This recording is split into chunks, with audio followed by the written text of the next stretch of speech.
Selamat datang di program visualisasi keselamatan dan kesehatan kerja ergonomi di tempat kerja.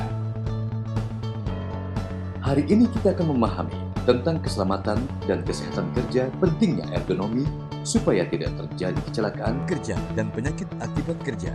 Selamat menyaksikan. Pengendalian risiko dalam manual handling. Bekerja dengan posisi badan yang benar secara ergonomis haruslah dipahami oleh setiap pekerja.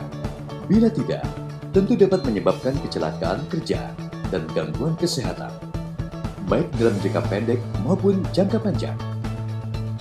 Sikap tubuh yang dipaksakan, pengerahan tenaga yang terlalu besar, dan pengulangan gerakan yang berlebihan umumnya menjadi penyebab utama kecelakaan kerja, juga berakibat pada waktu kerja yang tidak efisien dan energi kerja yang terbuang percuma. Beberapa posisi kerja yang harus dipahami adalah cara serta posisi duduk kita pada saat bekerja di ruang kerja, dan cara mengangkat beban secara manual atau manual handling. Karena pekerjaan ini paling banyak menyebabkan kecelakaan kerja dan penyakit akibat kerja.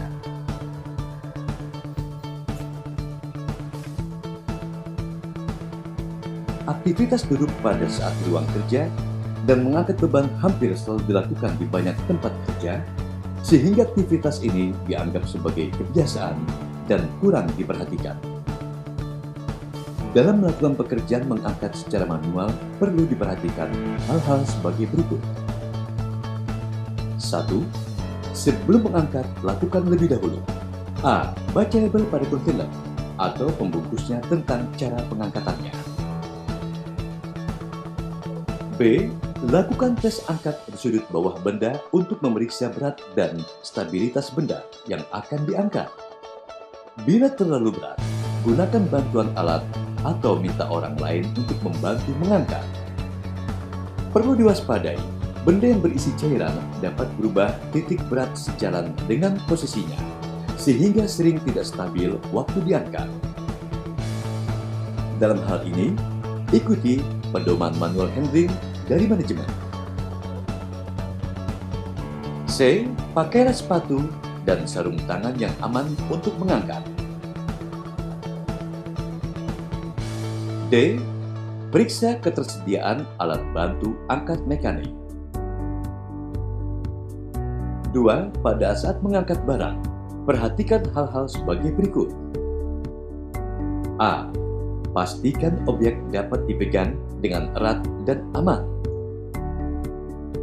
Bila memungkinkan, tambahkan pegangan pada kotak atau box yang akan diangkat. B. Dalam mengangkat selalu gunakan dua tangan. C. Hindarkan mengangkat secara mendadak, lakukan secara perlahan, tanpa pengerahan tenaga kejutan. D. Bawa barang yang diangkat sedekat mungkin dengan badan. E. Gunakan kaki untuk tumpuan, mendorong ke atas dan mengangkat beban. Jangan gunakan tulang belakang atau pinggang sebagai tumpuan mengangkat.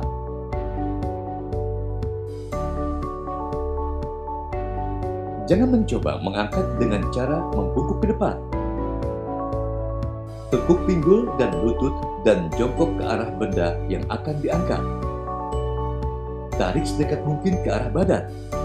Kemudian angkat dengan cara meluruskan kaki atau menjaga pegangan tetap lurus. Jangan pernah mengangkat benda berat lebih tinggi dari bahu. F. Selalu upayakan mengangkat beban dengan cara yang ergonomis dan mengangkat pada power zone, yaitu di atas titik pertengahan paha, di bawah bahu, dan jika memungkinkan, bawa sedekat mungkin dengan badan, atau dalam jarak 25 cm dari ujung tumit. G. Hindari mengangkat barang berulang kali langsung dari lantai. Bila perlu, pakailah meja perantara untuk meletakkan beban dari lantai sebelum beban diangkat atau diangkut. Hindari memutar tubuh dalam mengangkat dan memindahkan beban. Posisi yang ergonomis dalam memindahkan barang, pinggul dan kaki harus berputar atau berpindah dari tempat awal menghadap ke arah tempat yang baru. Posisi yang salah, hanya pinggul atau pinggang yang berputar. Angkat beban semampu tubuh. Jangan dipaksakan lebih. Pakai bantuan alat mekanik seperti troli dan forklift untuk mengangkat. Tinggi barang yang diangkat tidak melebihi tinggi mata, sehingga tidak menutup pandangan. Untuk mengangkat barang yang terletaknya lebih tinggi dari badan, pakailah bantuan bangku atau tangga untuk mengambil barang tersebut.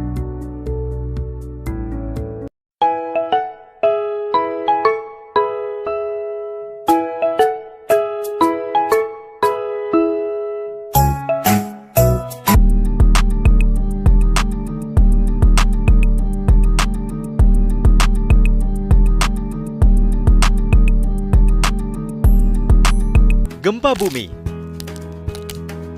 Tahukah Anda, gempa bumi merupakan guncangan atau getaran lapisan bumi secara tiba-tiba yang diakibatkan oleh adanya pergeseran antara lempeng bumi. Sesuai dengan penyebabnya, gempa bumi dibedakan menjadi dua jenis, yaitu gempa tektonik yang terjadi karena aktivitas pergerakan lempeng bumi dan gempa vulkanik yang terjadi karena aktivitas vulkanologi gunung berapi. Gempa dengan skala yang besar dapat mengakibatkan kerusakan dan runtuhnya bangunan. Kejadian bencana tanah longsor dan tsunami pun kerap kali datang setelah gempa bumi.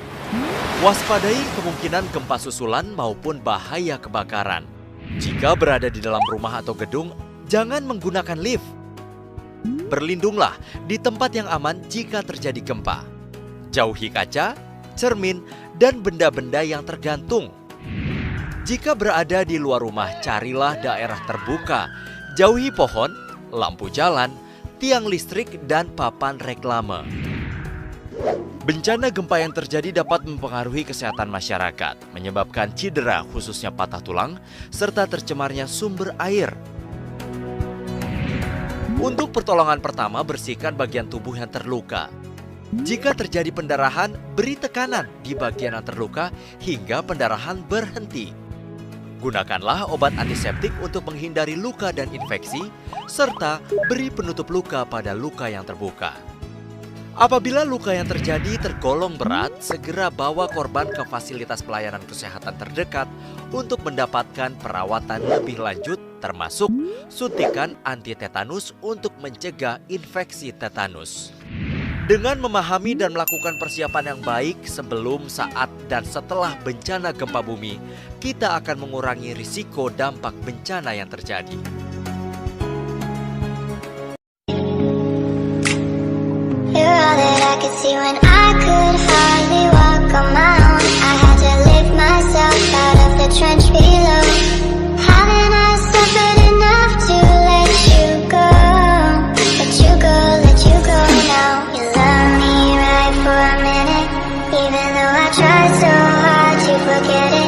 All you do is pave the way so I could reinvent myself.